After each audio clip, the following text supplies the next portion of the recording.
બંને વળી ભેગા થયા તો મારો મિત્ર તેનો બધો દુઃખ મને કહેતો હતો કે શ્લોક શું કરું યાર, મારી બૈરી તો પિયર જ નથી જતી, મને કોઈ જાતની પ્રાઇવસી, ફ્રીડમ, સ્પેસ કશું જ નથી આપતી. તો મેં બી વળી હોશિયારી મારીને કીધું કે તું ચિંતા ના કરીએ, આપણે મોદી સાહેબ સાથે ડાયરેક્ટ ઓળખાણ છે. આપણે મોદી સાહેબને કહીને આજે સપ્તપદીમાં 7 વચન હોય ને એમાં 8મું વચન એડ કરાવી દઈએ. એ 8મા વચન પ્રમાણે પત્નીએ લગ્ન બાદ અઠવાડિયામાં ઓછામાં ઓછું 1 દિવસ પિયરે જવાનું એટલે જવાનું જ,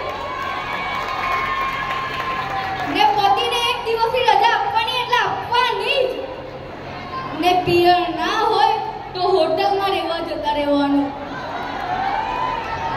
હોટલનો ખર્ચો ઘર ખર્ચમાં એડજસ્ટ કરી લેવાનો, પણ જવાનું એટલે જવાનું જ, ને પતિને 1 દિવસની રજા આપવાની એટલે આપવાની જ. ખાલી કામવાળી બાઈને રજા નહીં આપવાની. ઘરમાં બૈરું નહીં હોય તો કામ કોણ કરશે? મારે તમને એક વાત કહેવાની રહી ગઈ. ગઈકાલ છે મારા સપનામાં ભગવાન આવેલા. ભગવાન તો ભગવાન એમ વાત થતી જ રહેતી હોય છે મારા ભગવાન જોડે, પણ ગઈકાલના ભગવાનની એક ખાસિયત હતી. ખાસિયત એ છે ને હિન્દી ભગવાન હતા. હિન્દી યુપી સાઈડના હશે. હવે तो भगवान मन के मांग मांग बच्चा कोई भी एक मन्नत मांग. तो मैंने बोला देखो भगवान, हम तो है ना ऐसे लगन वाला मानस है, इसलिए हमको कुछ ऐसा चाहिए नहीं, पर तुम्हें मुझे कुछ देना है तो मुझे फिर से फुवारा वाला कर दो.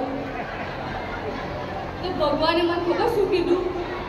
भगवान के बेटा मन्नत मांगने को कहा था, जन्नत नहीं. બધા પુરુષો બરાબર કીધું ને મેં? ચલો આ તો થઈ એક હસવાની વાત, પણ જન્નત એટલે કે સ્વર્ગ, ને સ્વર્ગ એટલે જ્યાં સુખ જ સુખ હોય, કોઈ જાતનું દુઃખ જ ના હોય. ને હા, જો તમને સુખ જોઈતું હોય તો મોક્ષ સિવાય તો બીજો કોઈ ઓપ્શન જ નથી. ને જેને વૈરાગ્ય લીધું છે એને જ ખબર પડશે કે આ મોક્ષ માર્ગ એટલે શું. ને આ 11 મુમુક્ષુઓ જે દીક્ષા લઈ રહ્યા છે તે આ મોક્ષ માર્ગને મેળવવા માટે દીક્ષા લઈ રહ્યા છે. એટલે એકવાર આપણે બધા સાથે કહીએ, દીક્ષાથી અમર રહો, દીક્ષાથી. હવે હું દરેક મુમુક્ષુનો થોડું ઇન્ટ્રોડક્શન એક પંક્તિમાં આપવા માંગુ છું, પણ હા પહેલા મને માફ કરી દેજો, કારણ કે હું બધાની નામની પાછળ ભાઈ કે બેન નહીં લગાડી શકું.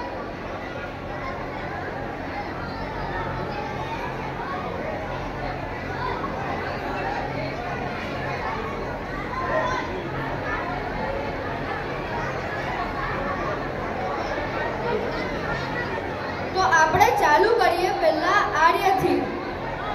દોડે છે લોકો આજે જે ભૂમિ છે અનાર્ય, દોડે છે લોકો આજે એ ભૂમિ છે અનાર્ય, એ જ ભૂમિમાં દીક્ષિત થઈ સંયમ ગ્રહણ કરશે, જેમનું નામ જ છે આર્ય.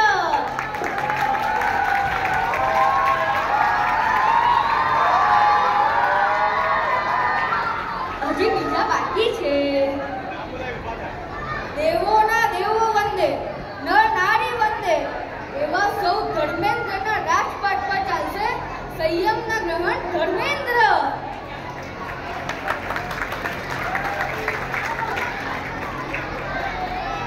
અસાર સંસારમાં ભાગ્યના નબળા છે લેખા જોગા, અસાર સંસારમાં ભાગ્યના છે નબળા લેખા જોગા, ત્યારે સંયમ ગ્રહણ કરશે જેમનું નામ જ છે ભાગ્યશાળી રેખા.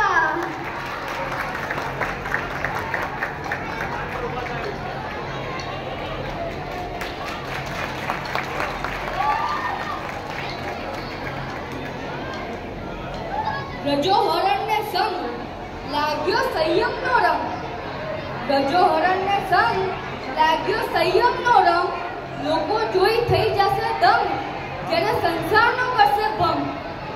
મલકાશે આ હૈયું ગુરુના હૃદયનું, જેનું નામ છે ઉમંગ.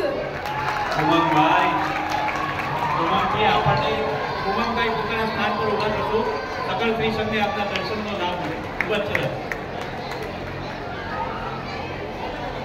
મને ને તમને સંયમના ઉદયમાં આવતા નીકળી જશે વર્ષોના વર્ષ. મને ને તમને સંયમના ઉદયમાં આવતા નીકળી જશે વર્ષોના વર્ષ. ત્યારે મુંબઈની રાજમાર્ગ પર વરઘોડો નીકળશે રાસવાદનો, તે છલકાશે હર્ષથી જ. હર્ષભાઈ પોતાના સ્થાન પર ઉભા થજો. સકલ શ્રીશમ એમના દર્શન કરશે. ખૂબ જ સરસ. તીર્થ ઉપવનમાં નવી કડીનું ચવન સંસારના જીવો કરતા હશે લાયક. ત્યારે નગરમાં જોગી બની આવશે નયન. હાજી જય હો.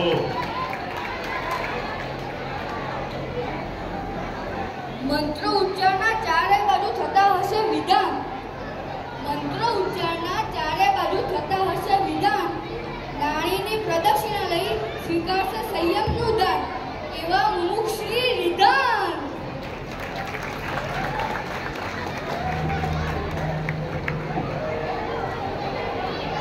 ચાંદની જેવી પ્રતિમા આપનું તેજ એમું અણતર ફેલાય છે. સંયમ નંદનીની સંસાર છોડી છે મદન ત્યારે તીર્થ ગગનમાં જગમાશે ચાંદની.